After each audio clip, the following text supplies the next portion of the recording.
Team, welcome to the 25.2 strategy and tips video. Joining me is Karan Sanjeev. We both just finished the workout ourselves. We're going to dive straight into our head-to-head today. On the left screen, we have Mr. Skolk Willem Viljoen, all the way from South Africa. And then on the right screen, we have Chris Toison, all the way from the Big Apple in the Philippines called Manila. We're about to get cracking head-to-head. 25.2 is our gymnastics, followed by double under, followed by thruster workout, which you have in the link below. Please make sure, of course, you read all the movement standards. Make sure you know your weights. If you have scales in your certain divisions, make sure you dive into those. But we are going to get rolling straight away in 3, 2, 1. Off we go. So Chris is actually running across the screen and doing his pull-ups on Skolk's side of the screen. So we start with 21 pull-ups for these fellas. What's the first thing you notice, Karan? All of them are using a butterfly technique on the pull-ups, and they're breaking early. Yeah, so I think one thing to think about when we think about 25.2 is, number one, increasing complexity of gymnastics movement whilst increasing load on barbell. So if you know you can do all the movements fairly competently, then it's just a smart breaking scheme to allow you to move through the entire workout. If you don't know about movements, or you know that like you get to a bar muscle-up or a chest bar and you're a lot worse off compared to a pull-up or the movement before, then it really does not pay off to try and hold on to a big set for the sake of holding on for big sets. You can see these guys are all pretty proficient at double unders and probably going to go unbroken, which they are currently doing. Again, breaking double unders is not a problem. The cost of breaking is so minimal. You can stop jumping, breathe, and then start going straight away. Versus the cost of breaking something like a thruster, of course, is a lot more because you got to put the barbell down and get going again. So Toison, Chris, is currently a little bit ahead of Skolk. You can see him using that pull under technique. Skolk does also a pull under technique, but actually he basically stood it up the whole way before he went down. So probably a little bit inefficient on that. An early break there from Mr. Toison. And Skolk is going for a pretty slow cadence on these. When we say slow cadence, you can see he's got a bit of a natural pause overhead, and so does Chris, actually. What are your thoughts on that? Pausing overhead, if that's a comfortable position for you, is allowing you to breathe, making sure that you're not holding your breath, and that's going to set you up for success later when you get to the heavier bars. I know Skolk broke 777 on the thruster, so depending on whether the gymnastics is a relative weakness to you or if the barbell is a relative weakness in terms of the weight, you want to set yourself up for success, which means breaking up the previous rounds on the 21 and the 18 of that respective movement or that respective bar weight. Yeah, so I think my perspective on pausing overhead with thrusters, especially in this sort of scenario as a fast workout with a 12-minute time cap, I would not recommend holding overhead, just because, again, like, they are breaking it anyway. If they were maybe holding on to their final few reps and they were forcing themselves to go unbroken, it makes sense. But if they are breaking so often, then I would just say do the reps fast, get rid of the weight, have nothing on you, be able to breathe then, and then go into your next set. I agree with you in terms of breaking up early so that their later rounds are better. But at the same time, don't forget it's a limiter-based pacing model is what we basically use. So, for example, if a thruster is your hardest movement out of the 3 different movements, gymnastics, double unders, and thrusters, then really we've got to be breaking up the double unders and the gymnastics in order to allow us to be as fresh as possible when we get to essentially our hardest movements.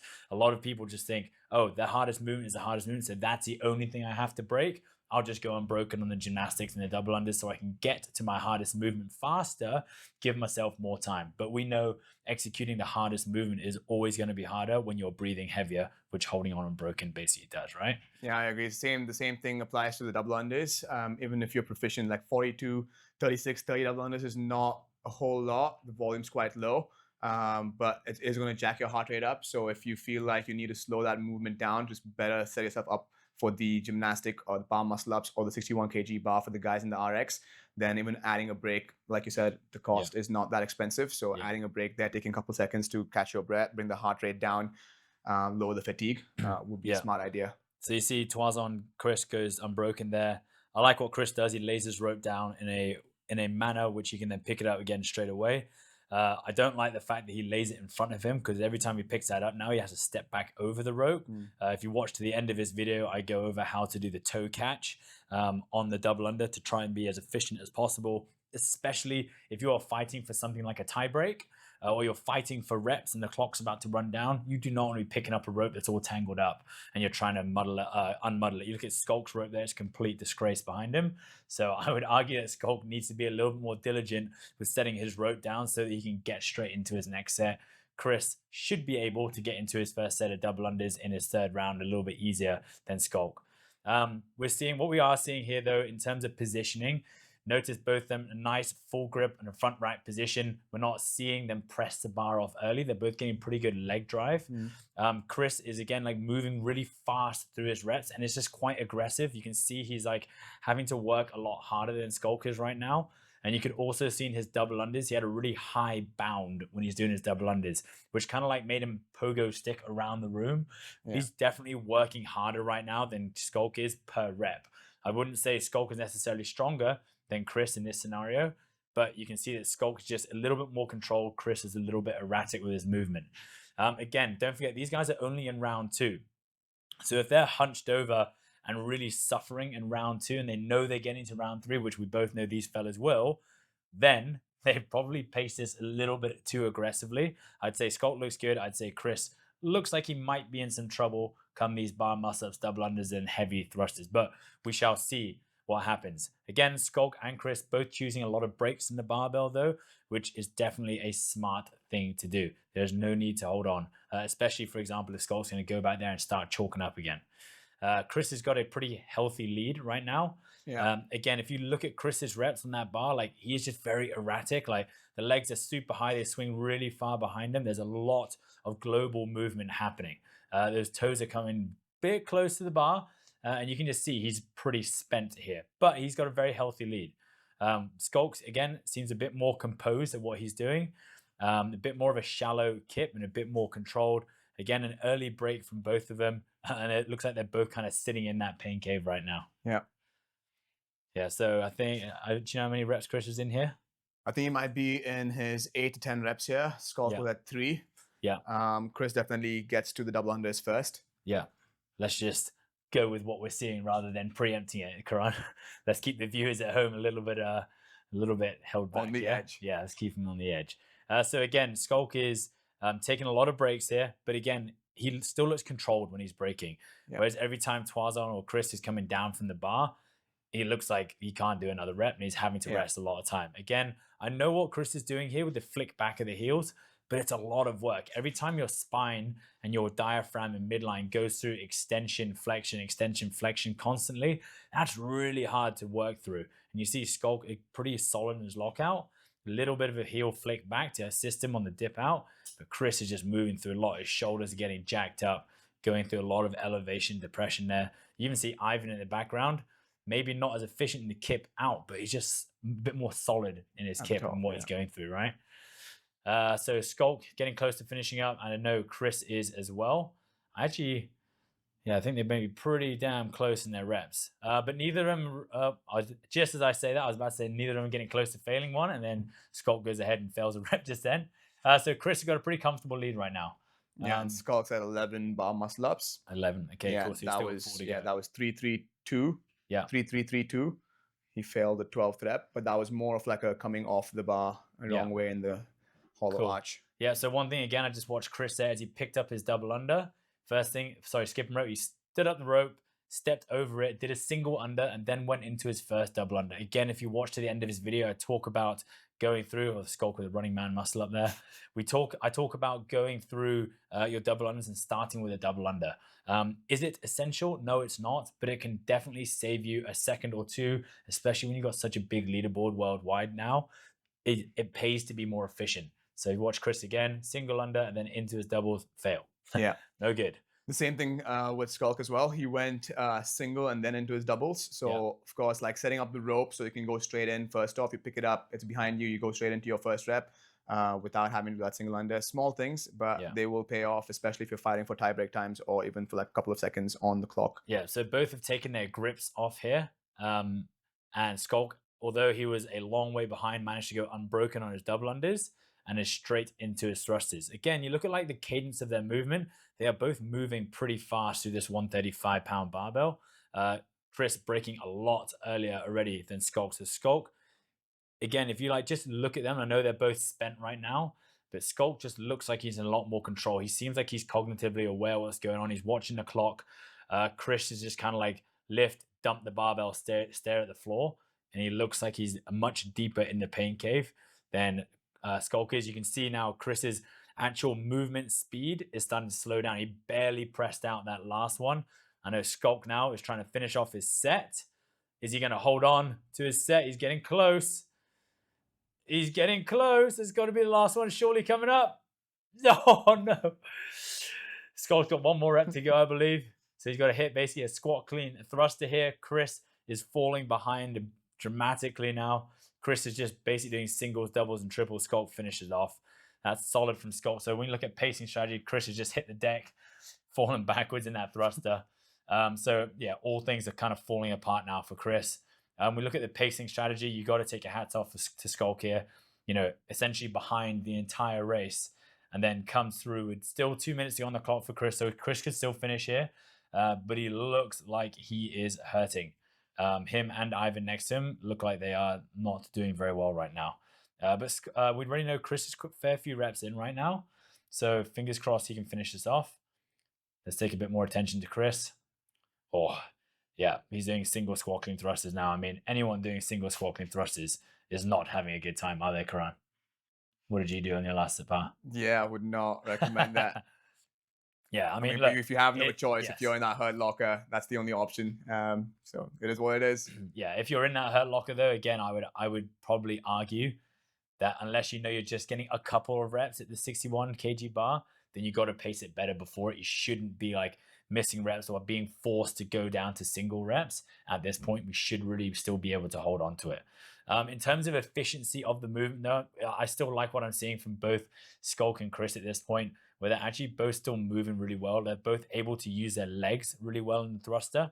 So you see Chris is not pressing early. When we say pressing early, the bar basically disconnects from the shoulder before their legs have extended, which of course in this scenario, we got a load of pull-in gymnastics, a lot of double unders. The last thing you want to be doing is getting shoulder heavy with the thruster.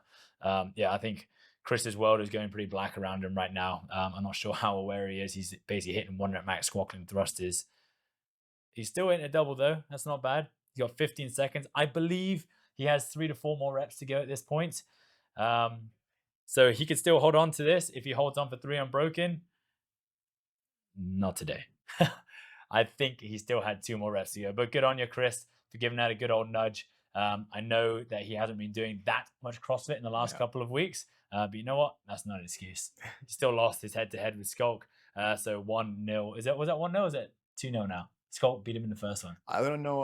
He must have beaten him in the first one because Toison's actually, I think I might have been Toison. So I hope so. 2-0 to Skulk. Yeah. So again, in terms of what we're seeing here, I think a few things to wrap up the video. Obviously, we have the absolute elites where you have Emily Rolfe and Sydney Wells who are looking to attack this workout pretty much unbroken the whole way. That's obviously one strategy. The other strategy we have is like small, quick breaks, which is probably more towards what Skulk did. And he executed it pretty well. Everything is broken up from the start apart from the double unders. And then you have the other side of the coin, which is like, you are going to be limited at some point, but you might be able to get a bar muscle up, or you might be able to hit that heavier weight if you can get through the bar muscle ups. And in which case you have to start a lot slower than you want to start. Be super conservative and break up the pull-ups, double unders, and the thrusters for the first 2 rounds in order to give yourself the best opportunity in the 3rd round, which is a bar muscle up and a heavier thruster bar. It does not pay off to go fast in round 1 and 2 and then hope to have more time in 3 when you're just already dead. On the other hand, and the last strategy, I guess, would be the tie break chaser, where you just know you cannot do a bar muscle up and you know you cannot move that last thruster weight, but you can get a good tie break time by finishing either the 1st or 2nd barbell, in which case you got to make your strategy based upon a 2-round workout or a 1-round workout versus a 3-round workout. But all the same still applies. If chest to bars are harder for you than pull-ups, which of course they will be, then you got to be still smart in the 1st round of the pull-ups double unders and lighter thruster weight in order to allow yourself to excel in that second round. Again, efficiency tips for the gymnastics, for the skipping, and for your thrusters after this video immediately. But Karan, have you got any closing thoughts on 25.2? And did you think this is going to be the workout this week? Yeah, I think they leaked it last week when they put it up on the CrossFit Games website. Bottom of the website. And they did say it's going to be a repeat. And a lot of people were predicting this one to be the workout that would be repeated. So yeah, didn't want it, but it is what it is. And it turned up. Are you going to be doing it again? Yeah, I'll be doing it again Monday. Best of luck. Thank you. And best of luck to all of you guys taking on 25.2. See you on the leaderboard. All right, guys. So remember in 25.2, the first movement is the pull-up. And of course, we're going to be talking about the gymnastic element of this workout. So we've got the pull-ups, we've got the chest to bars, and we've got the bar muscle-ups. If you're doing the scaled workout, of course, there'll be the jumping pull-up in there as well. Now, one thing to think about is if you do have a bar set, like this is for me, especially if you're an affiliate and you're within a class, sometimes it makes it a bit more difficult when it's out of reach. So super simple things like setting a mat down. This isn't the best mat to use because it's quite small. You'd rather something like a crash mat, which hasn't got a crazy amount of bounce in it, or like give, where it's a bit more solid, or even a box, which sets you closer to the bar. And that's especially important for people who are going to be breaking up the rep scheme a lot today. One thing to think about is that there is a tie break within 25.2, and that comes after each set of thrusters. So it is important to have some sort of plan when it comes to the pull-ups. Don't just try and hold on for dear life. The way the workout works is that the gymnastic element and the thruster element both get harder as you go through. The chest to bar is harder than the pull-up, and of course the bar muscle is harder than the chest to bar, so on and so forth. So with that idea, unless you know that you cannot do the next progression on, for example, maybe I can do single chest to bars, but I cannot do bar muscle ups, then it does not make sense to, then it would make sense to obviously push your chest to bars hard. But if you can do one bar muscle up, then it makes sense to break up the chest to bars a little bit more. In terms of technique, we're not going to cover too much on the actual technique. We will talk about bar muscle ups. But in terms of technique, make sure we're not doing anything silly that we don't need to do, like controlling eccentrics. As soon as the chin passes, as soon as the chest touches, come down off the bar, shake, rest, and go again. If you do have the ability to like do one rep, turn around, face the other way, do one rep, and it's a little bit faster, do something like that. But again, minimize something like the jump up. When we're talking about the bar muscle up, I think the most important thing here is having different variations. If you watch Sydney Wells and Emily Rolfe go head to head, you'll notice that Sydney actually had one style of muscle up and Emily Rolfe had one style of muscle up. Emily Rolfe was catching and pressing out. Sydney Wells was doing much more of an upright style muscle up, maybe a bit better for triceps and saving the press. But then again, it's up to you guys and what you're used to. I would definitely recommend practicing both. So the Emily Rolfe style, which was the catch and press, basically means she's coming over the top of the bar before she presses back out again. And it looks something like this. Here, and then she presses out before she would then come back down to the next rep. If you're looking at Sydney Wells, again, a bit bigger kip, legs come a little bit higher, hips go a bit harder and higher, and she catches in more of a straight arm uprise style variation. So catching a little bit taller at the top of the rep. Again, there's advantages and disadvantages to it, but make sure that we do warm up both variations before we go into our gymnastic work. Okay, next one is the double unders. First things first, always lay your rope out in a position that you would expect to be able to pick it up straight away and go straight into your first bit of skipping with, whether it's singles or doubles.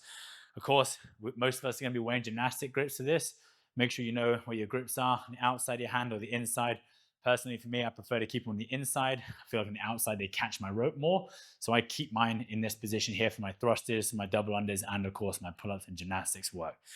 When you step into it, if you have never, ever, ever practiced starting with a double under when you do your double unders, today is probably not the day to do it unless you can practice it in your warm-up and it feels natural to you. But every time you have to start with a single skip or two first, you're losing a rep to somebody else who can start with a double under. So that's obviously one tip that we want to try and utilize when we pick it up and we go straight into our first rep. Again, should maybe be a little bit higher than your normal regular jump. And of course, you're trying to go straight into your first double under. Every time you have to do a couple of singles Before you go into double unders, again, you're wasting a bit of time. Now, the next thing you'll see me doing is what we call a toe catch. A toe catch is basically, as the rope is coming around us, we basically pull our toes up, and that catches the rope directly underneath my feet. And what that allows me to do is when I finish a set, I can then place the rope on the floor, walk away and do my thrusters. And the rope should be in a nice position that we can come back in straight away, pick it up, start our first set of double unders, toe catch, down it goes, off I go. Also, something to practice again, because if you are trying to move fast in this workout, or you are trying to chase a tie break, then it is important that we're not trying to fiddle about with the rope as we go through this. Of course, skipping efficiency, you'd really want to see elbows back, hands by the side, shoulders being relaxed as possible as you go through it. Don't be scared to break up the double unders as well. There's no point in trying to hold on to it if you know the next movement, the thruster, or the next pulling gymnastic movement you have to do is then going to fall apart. Last movement is a thruster. Again, like the pulling gymnastics work, the thruster is going to get harder as we go through naturally with fatigue, but also we have the added element of the weight getting heavier as we go. So burning yourself and smashing yourself on the first 2 rounds doesn't make sense if you know you're going to get to the third thruster weight and then not be able to move it because you've gone too hard at the beginning. If you're chasing a tie break and you know you're not going to get through the last gymnastic movement, or you just cannot move the weight on the barbell, then of course you push harder in the first or second round and get the tie break, and then see what happens after that. But if you know you're going to be getting through to that third round, then it's smart to be a little bit more conservative with your strategy here. In terms of the thruster, there's not too much we're going to talk about, and nothing we're going to really demonstrate. But in terms of movement, of course, you know, you can muscle, power, or squat clean it up first. Or of course, you can go into the pull under, which again just saves a couple of seconds here and there, but it's absolutely not necessary to just pull yourself underneath in the squat. I would say execute what makes you feel most comfortable in order to then hit a set of thrusters. Again, like the double unders and like pull-ups, I would definitely recommend breaking these up early if you do not have the ability to stay unbroken throughout the entire workout. If you're planning on going unbroken, that's totally fine, but don't go unbroken for the sake of somebody next to you going unbroken and making you feel like you have to. Stay in your lane and break it up early. There's plenty of reps to get through. The other thing on the thruster, the last thing about efficiency, is as you go to stand up out the thruster and you're going to drive the barbell overhead, try and keep the barbell connected to your shoulders as long as you can before you start to press, as that's just going to help to save the shoulders a little bit, which you know we're doing over time with double unders and gymnastic work, as well as holding the front rack position. So use the legs as much as you can in the thruster.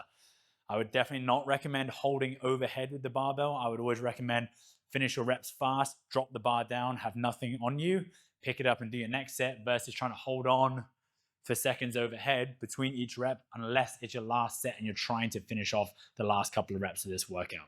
Otherwise, stay efficient and be smooth on those thrusters as best as you can. Otherwise, good luck with 25.2.